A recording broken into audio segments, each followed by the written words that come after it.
Chapter 3. Consequences of Rebellion. In the midst of the garden, near the tree of life, stood the tree of the knowledge of good and evil. This tree was especially designed of God to be the pledge of their obedience, faith, and love to Him.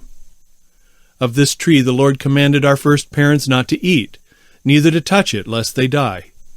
He told them that they might freely eat of all the trees in the garden except one, but if they ate of that tree, they should surely die. When Adam and Eve were placed in the beautiful garden, they had everything for their happiness which they could desire. But God chose in His all-wise arrangements to test their loyalty before they could be rendered eternally secure. They were to have His favor, and He was to converse with them and they with Him. Yet He did not place evil out of their reach. Satan was permitted to tempt them. If they endured the trial, they were to be in perpetual favor with God and the heavenly angels. Satan stood in amazement at his new condition. His happiness was gone. He looked upon the angels, who with him were once so happy, but who had been expelled from heaven with him. Before their fall, not a shade of discontent had marred their perfect bliss. Now all seemed changed. Countenances which had reflected the image of their Maker were gloomy and despairing. Strife, discord, and bitter recrimination were among them. Previous to their rebellion, these things had been unknown in heaven. Satan now beheld the terrible results of his rebellion. He shuddered and feared to face the future and to contemplate the end of these things. The hour for joyful, happy songs of praise to God and His dear Son had come. Satan had led the heavenly choir. He had raised the first note, and then all the angelic host had united with him, and glorious strains of music had resounded through heaven in honor of God and His dear Son. But now, instead of strains of sweetest music, discord and angry words fall upon the ear of the great rebel leader. Where is He? Is it not all a horrible dream? Is He shut out of heaven? Are the gates of heaven never more to open to admit Him? The hour of worship draws nigh, when bright and holy angels bow before the Father. No more will He unite in heavenly song. No more will He bow in reverence and holy awe before the presence of the eternal God. Could He be again as He was when He was pure, true, and loyal, gladly would He yield up the claims of His authority. But He was lost, beyond redemption, for His presumptuous rebellion. And this was not all. He had led others to rebellion and to the same lost condition with Himself. Angels who had never thought to question the will of heaven, or refuse obedience to the law of God till He had put it into their minds, presenting before them that they might enjoy a greater good, a higher and more glorious liberty. This had been the sophistry whereby He had deceived them. A responsibility now rests upon Him from which He would fain be released.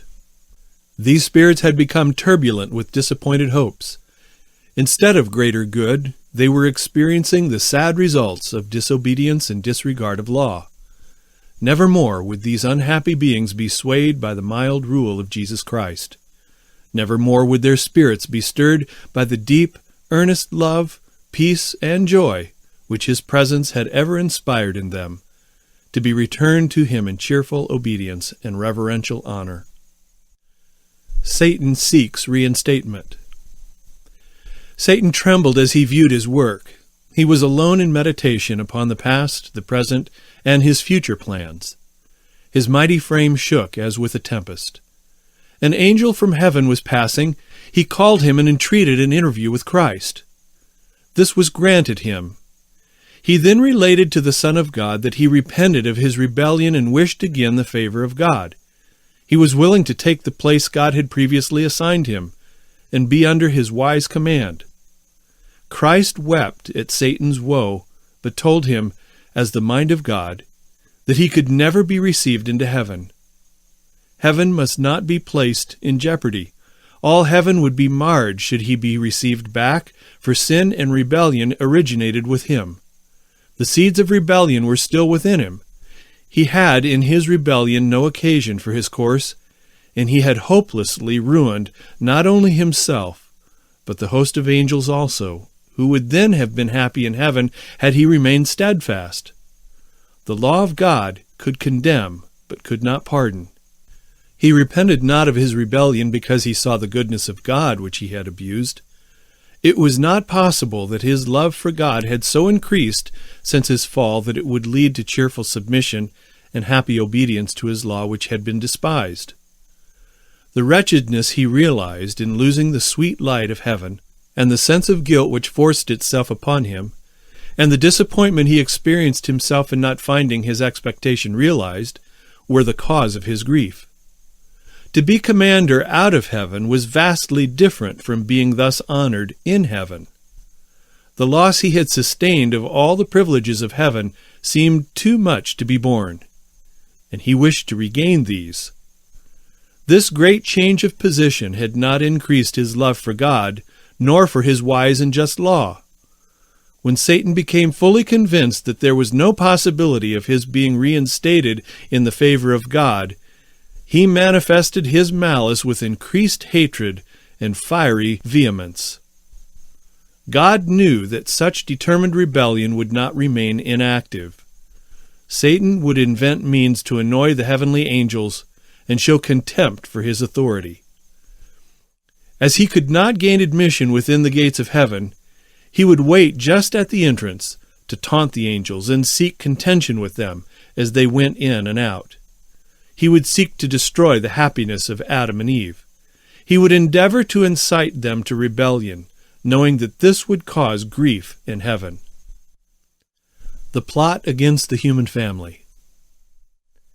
His followers were seeking him, and he aroused himself and, assuming a look of defiance, informed them of his plans to wrest from God the noble Adam and his companion Eve. If he could in any way beguile them to disobedience, God would make some provision whereby they might be pardoned, and then himself and all the fallen angels would be in a fair way to share with them of God's mercy.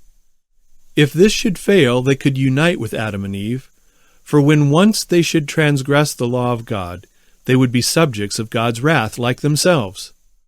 Their transgression would place them also in a state of rebellion, and they could unite with Adam and Eve, take possession of Eden, and hold it as their home.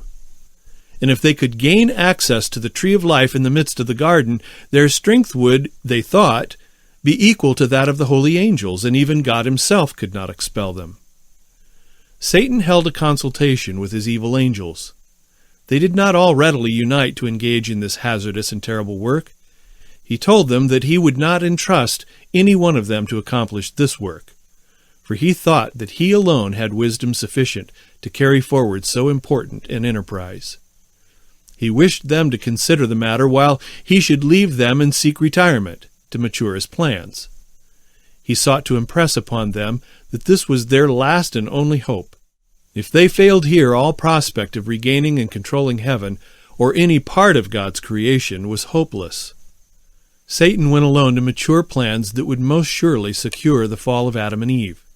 He had fears that his purposes might be defeated. And again, if he should be successful in leading Adam and Eve to disobey the commandment of God, and thus become transgressors of his law, and no good come to himself, his own case would not be improved. His guilt would only be increased. He shuddered at the thought of plunging the holy happy pair into the misery and remorse he was himself enduring. He seemed in a state of indecision, at one time firm and determined, then hesitating and wavering. His angels were seeking him, their leader, to acquaint him of their decision. They would unite with Satan in his plans, and with him bear the responsibility and share the consequences. Satan cast off his feelings of despair and weakness, and as their leader, fortified himself to brave out the matter and do all in his power to defy the authority of God and his Son. He acquainted them with his plans.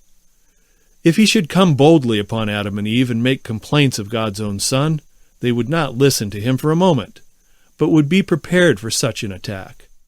Should he seek to intimidate them because of his power, so recently an angel in high authority, he could accomplish nothing. He decided that cunning and deceit would do what might or force could not. Adam and Eve warned. God assembled the angelic host to take measures to avert the threatened evil. It was decided in heaven's council for angels to visit Eden and warn Adam that he was in danger from the foe. 2 angels sped on their way to visit our first parents. The holy pair received them with joyful innocence, expressing their grateful thanks to their Creator for thus surrounding them with such a profusion of His bounty. Everything lovely and attractive was theirs to enjoy, and everything seemed wisely adapted to their wants, and that which they prized above all other blessings was the society of the Son of God and the heavenly angels, for they had much to relate to them at every visit, of their new discoveries of the beauties of nature in their lovely Eden home, and they had many questions to ask relative to many things which they could but indistinctly comprehend. The angels graciously and lovingly gave them the information they desired. They also gave them the sad history of Satan's rebellion and fall. They then distinctly informed them that the tree of knowledge was placed in the garden to be a pledge of their obedience and love to God, that the high and happy estate of the holy angels was to be retained upon condition of obedience, that they were similarly situated, that they could obey the law of God and be inexpressibly happy, or disobey and lose their high estate and be plunged into hopeless despair. They told Adam and Eve that God would not compel them to obey, that He had not removed from them power to go contrary to His will, that they were moral agents, free to obey or disobey. There was but one prohibition that God had seen fit to lay upon them as yet. If they should transgress the will of God, they would surely die. They told Adam and Eve that the most exalted angel, next in order to Christ, refused obedience to the law of God, which He had ordained to govern heavenly beings, that this rebellion had caused war in heaven, which resulted in the rebellious being expelled therefrom, and every angel was driven out of heaven who had united with him in questioning the authority of the great Jehovah, and that this fallen foe was now an enemy to all that concerned the interest of God and His dear Son. They told them that Satan purposed to do them harm, and it was necessary for them to be guarded, for they might come in contact with the fallen foe. But he could not harm them while they yielded obedience to God's command, for if necessary, every angel from heaven would come to their help, rather than that he should in any way do them harm. But if they disobeyed the command of God, then Satan would have power to ever annoy, perplex, and trouble them.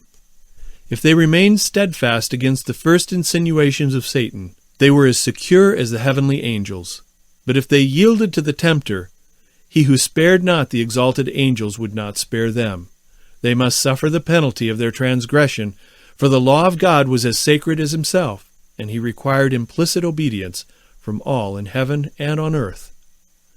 The angels cautioned Eve not to separate from her husband in her employment, for she might be brought in contact with this fallen foe. If separated from each other, they would be in greater danger than if both were together. The angels charged them to closely follow the instructions God had given them in reference to the tree of knowledge, for in perfect obedience they were safe, and this fallen foe could then have no power to deceive them. God would not permit Satan to follow the holy pair with continual temptations. He could have access to them only at the tree of knowledge of good and evil. Adam and Eve assured the angels that they should never transgress the express command of God, for it was their highest pleasure to do His will. The angels united with Adam and Eve in holy strains of harmonious music, and as their songs pealed forth from blissful Eden, Satan heard the sound of their strains of joyful adoration to the Father and Son. And as Satan heard it, his envy, hatred, and malignity increased, and he expressed his anxiety to his followers to incite them, Adam and Eve, to disobedience, and at once bring down the wrath of God upon them and change their songs of praise to hatred and curses to their Maker.